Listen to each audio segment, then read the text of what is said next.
নমস্কার, লিনাস ওয়ার্ল্ডে আপনাদের স্বাগত। আজ আমি আপনাদেরকে নিয়ে এসেছি 111 শিব মন্দির।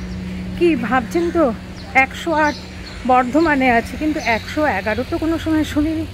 না, এটা খুদ কলকাতাতেই আছে 111 শিব মন্দির।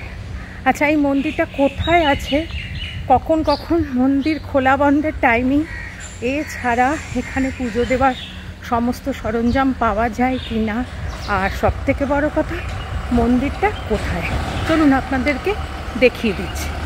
আমি এখন দাঁড়িয়ে আছি চিড়িয়ার মোড়ে। দেখুন, এই হয়েছে চিড়িয়ার মোড়। এপাশ থেকে আসলে, শ্যামবাজার থেকে এলে আপনাদেরকে এইখানটা নামিয়ে দেবে। আর যদি সোদপুর বা ডানলপ থেকে আসুন তাহলে আপনাদেরকে ওপারে নামাবে। এবার রাস্তাটা ক্রস করে এসে এই দিক দিয়ে আপনাদেরকে যেতে হবে। আচ্ছা, আমি এখান থেকে অটো নিয়ে নিয়েছি। অটোওয়ালা ভাই বলল যে এখান থেকে মন্দির অবধি কোনো কিছুই যাবে না, যদি অটো রিজার্ভ করে নিয়ে নেওয়া হয় তাহলে ওরা সেখানে যেতে পারে এবং ভাড়া নেবে 50 টাকা। আর ওরা যেখানে নামিয়ে দেবে ওখান থেকে মিনিট 8 হাঁটতে হবে। অটো এখানে দিয়েছে, দেখুন এইখানটায়। এবার এখান থেকে হেঁটে যেতে হবে। চলুন আপনাদের দেখিয়ে দিচ্ছি। মিনিট 5-6 হাঁটার পর পৌঁছে গেলাম সর্বমঙ্গলা ঘাটে। দেখতে পাচ্ছেন, এটা হচ্ছে সর্বমঙ্গলা ঘাট। আর এই ঘাটের পাশেই রয়েছে খুব সুন্দর একটা শিবের মন্দির, আর তার ভেতরে রয়েছে, দেখতে পাচ্ছেন, একটা সুন্দর শিবলিঙ্গ। সর্বমঙ্গলা ঘাটকে ডান দিকে ফেলে আরও মিনিট 4-5 হেঁটে একদম পৌঁছে গেলাম শিবের মন্দিরে। 111টি শিব মন্দিরের সামনে। এর আরেক নাম হচ্ছে 111 নর্মদেশ্বর শিব মন্দির। চলুন ভেতরে প্রবেশ করি আর দর্শন করি।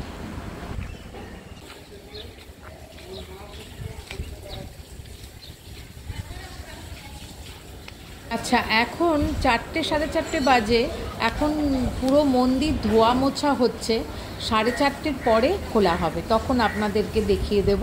আর চলুন, পাশেই একটা মন্দির আছে, বজরংবলীর মন্দির। দেখতে পাচ্ছেন, খুব সুন্দর বজরংবলীর মন্দির। ভেতরে গর্ভগৃহে রয়েছে বজরংবলী এবং একদম মাথার ওপরে রয়েছে শ্রীরাম, লক্ষ্মণ আর সীতার সুন্দর বিগ্রহ, অপূর্ব সুন্দর বিগ্রহ।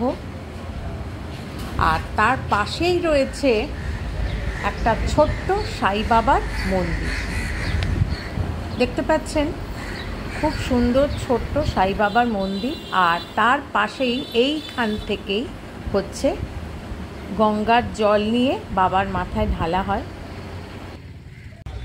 দেখতেই পাচ্ছেন, এখানে রয়েছে কাশীপুর কৈলাস ধাম, 111 নর্মদেশ্বর শিব মন্দির। দেখতে পাচ্ছেন, এখন 4:30 বাজে। পুরো মন্দির ধোয়া মোছাই হচ্ছে, এরপরে 5টার সময় খুলবে। আর ভক্তরা এখান থেকে জল নিয়ে শিবের মাথায় ঢালতে দেয়। চলুন এবার মন্দিরের ভেতর প্রবেশ করি।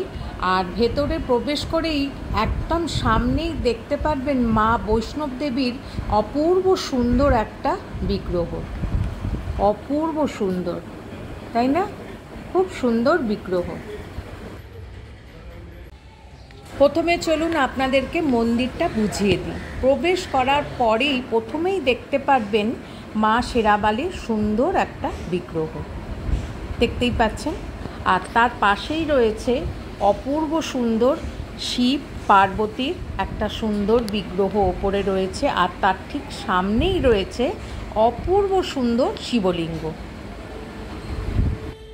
আচ্ছা, তার পাশেই রয়েছে, প্রথমেই দেখবেন দুপাশে দুটো নন্দী মহারাজ, একটা সাদা আর একটা কালো। আর তার সামনেই রয়েছে অপূর্ব সুন্দর কোষ্ঠী পাথরের শিবলিঙ্গ। আর তার ঠিক পাশেই বিরাজ করছেন 111 শিবলিঙ্গর। দেখতে পাচ্ছেন কি অপূর্ব সুন্দর, একসঙ্গে 111টা শিবলিঙ্গ। আচ্ছা, এখানে 5টা রো রয়েছে, দেখতে পাচ্ছেন। 5টা রোতে 111টি শিবলিঙ্গ প্রতিষ্ঠা করা রয়েছে। আর খুব সুন্দর, পরিষ্কার পরিচ্ছন্ন। বাবার মাথায় জল ঢালার বা দুধ ঢালার পরে এখানে নিকাশির ব্যবস্থাটাও খুব সুন্দর করা রয়েছে। আর এখানে নাগ পঞ্চমী আর শিবরাত্রির দিনে ভক্তের ঢল নামে।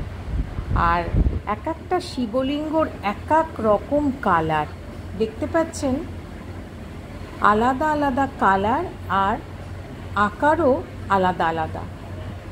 অপূর্ব লাগছে, অপূর্ব সুন্দর আর পরিষ্কার পরিচ্ছন্ন একদম। এবার চলুন আপনাদের মন্দিরের ইতিহাসটা জানিয়ে দিই। 1988 সালে উত্তরপ্রদেশের এলাহাবাদের এক সাধক শ্রী পরমানন্দ মহারাজজি মধ্যপ্রদেশের নর্মদা নদীর তীরে প্রাকৃতিক উপায়ে সৃষ্টি হওয়া 111টি শিবলিঙ্গ এখানে নিয়ে আসেন আর স্থাপন করেন। আর খুব সম্ভবত নর্মদা নদীর তীর থেকে আনা হয়েছে বলেই এই শিব মন্দিরের নাম 111 নর্মদেশ্বর শিব মন্দির।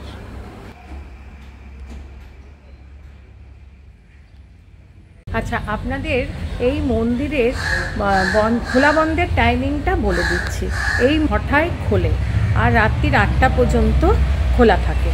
কিন্তু এখানে মন্দিরের সামনাসামনি কিন্তু আমি কোনো ফুলের বা মিষ্টির দোকানের কিছু পেলাম না, কোনো সামগ্রী এখানে নেই।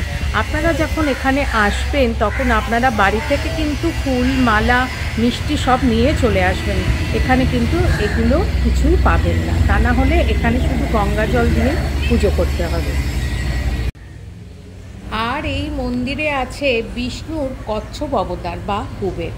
বলা হয় যে মহাদেবের পুজো আচ্ছাতে যদি কোনো ভুল ত্রুটি হয়, তাহলে যদি আমরা এই কুবেরকে পুজো অর্চনা করি, তাহলে সমস্ত ভুল ত্রুটি বা সমস্ত পাপের ক্ষয় নাশ হয়। আর এখানকার পূজারীদের মতে এটা একটা সিদ্ধ পীঠ।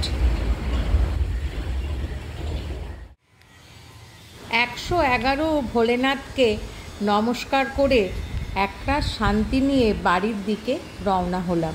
কেমন লাগলো অতি অবশ্যই আমাকে জানাবেন, লাইক, শেয়ার আর সাবস্ক্রাইব করে। Thanks for your time.